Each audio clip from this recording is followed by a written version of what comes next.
છેલ્લા ઘણા સમયથી આપણે સૌ જાણી રહ્યા છીએ કે સફેદ મીઠાનો કાળો કારોબારમાં ખૂબ મોટા પાયે ભ્રષ્ટાચાર થઈ રહ્યો છે।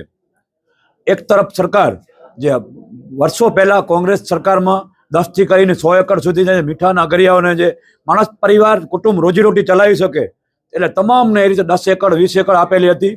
એની એક પણ ફાઇલ રિન્યુ થતી નથી। છેલ્લા 10 વર્ષથી કલેક્ટર કક્ષાએ એક પણ ફાઇલ રિન્યુ કરવામાં આવી નથી।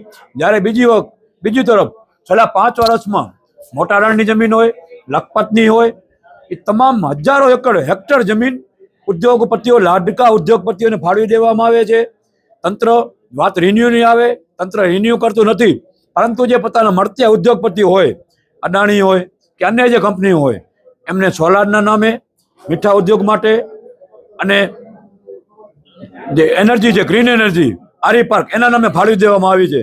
તો અમારી માગણી એ જ છે કે સૌથી પહેલા તંત્ર જે અગરિયાઓ છે નાના એ તમામ અગરિયાઓની જમીનો તાત્કાલિક અસરથી એની ફાઇલો રિન્યુ કરે અને જે મોટા ઉદ્યોગોને જમીનો આપવામાં આવે છે 15,000 હેક્ટર, એ તમામ બંધ કરે।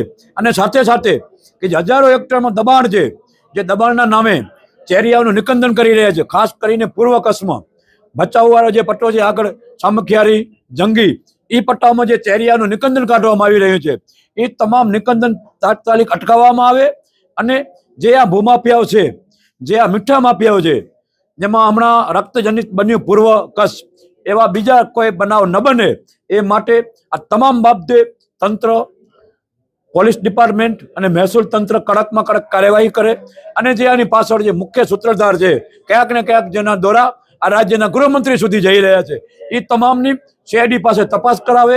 અને આ બાબતે ગુજરાત સરકાર નહીં, કારણ કે જ્યાં આ રાજ્યના મુખ્યમંત્રી સંકળાયેલા હોય ત્યાં ગુજરાત સરકારનો પોલીસ તંત્ર કામ નહીં કરે, પરંતુ અન્ય રાજ્યની પોલીસ પાસે આ તમામ કિસ્સાની, આજે રાપરમાં મર્ડર બન્યો એમની અને જે દબાણ છે એમની તપાસ કરવામાં આવે અને બહારની પોલીસ, બહારનો તંત્ર આ તમામ કૌભાંડની તપાસ કરે। જોવા જઈએ તો કરોડો રૂપિયાનો ભ્રષ્ટાચાર છે, શું કારણથી વિપક્ષ આગળ નથી આવતો આ વિષય ઉપર? આ બાબતે વિપક્ષ હંમેશા લડતું રહ્યું છે। થોડા સમય અગાઉ અમારા પ્રદેશ કોંગ્રેસના આગેવાન આદરણીય વિકેભાઈની પણ મીઠા બાબતે પ્રેસ હતી અને જે અમારા વિસ્તાર છે, અમારો સામખિયારી વિસ્તાર હોય, ભીખા બાપા પણ વિપક્ષ સાથે જોડાયેલા છે, તમામ જે તે વિસ્તારમાં લડેલા છે। કોંગ્રેસ એનું કામ કરે જ છે, પરંતુ ક્યાંક ને ક્યાંક તંત્ર જ્યારે કોંગ્રેસી તરીકે રજૂઆત કરવા જાય ત્યારે વિપક્ષવાળા છે, આ વિપક્ષનું કામ જ એવું છે એટલે કાઢી નાખે છે। એટલે અત્યારે અમારે કોંગ્રેસનો બેનર નહીં, પરંતુ સામાજિક આગેવાન, માલધારી તરીકે અમારે મીડિયા સમક્ષ આવવું પડે છે।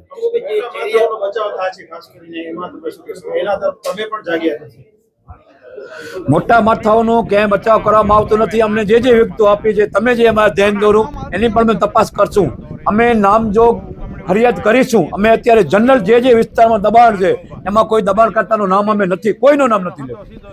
જેણે દબાણ કર્યું હોય, એ પછી બાબુભાઈ હોય, નીલકંઠવાળા હોય કે ધવલ આચાર્ય, તમામનું દબાણ દૂર થવું જોઈએ। એમની જે લીગલી પાસ થયેલી હોય, સોલારિસને પાસ થયેલી હોય, આર્ચરને, એના સિવાય જે વધારાનું દબાણ હોય એ તમામ જનરલ અમે લખ્યું છે, તમામનું દબાણ દૂર થવું જોઈએ। એનામાં ક્યાંય લીલો સૂકો નથી, તમામનું દબાણ દૂર થવું જોઈએ। ના, નામમાં જે મારી લડાઈ હતી ભ્રષ્ટાચારની હતી, એની જે માગણી કરેલી છે, જે માગણીમાં ભ્રષ્ટાચાર થઈ રહ્યો છે એમના મેં ઉલ્લેખ કરેલા છે। જેમની ફાઇલો પાસ થઈ ગઈ છે, લીગલી પાસ થઈ ગયેલી છે, એમનો કોઈ ઉલ્લેખ કરવાનો મતલબ રહેતો નથી।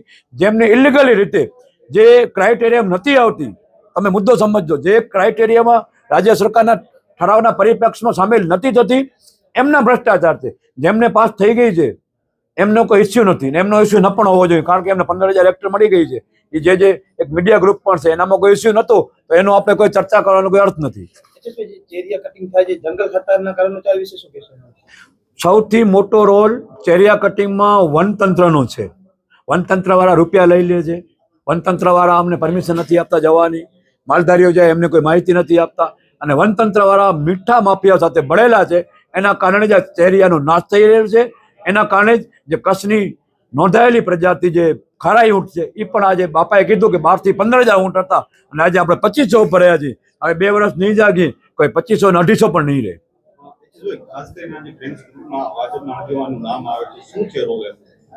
ફ્રેન્ડ્સ ગ્રુપ અને ભાજપનો મહામંત્રી ધવલ આચાર્ય એ એકબીજાથી સંલગ્ન અન્ય કંપનીઓમાં સંકળાયેલા જ છે અને એમની મીઠી નજરથી એ લોકો બારે રહીને આ બધું કરાવે છે।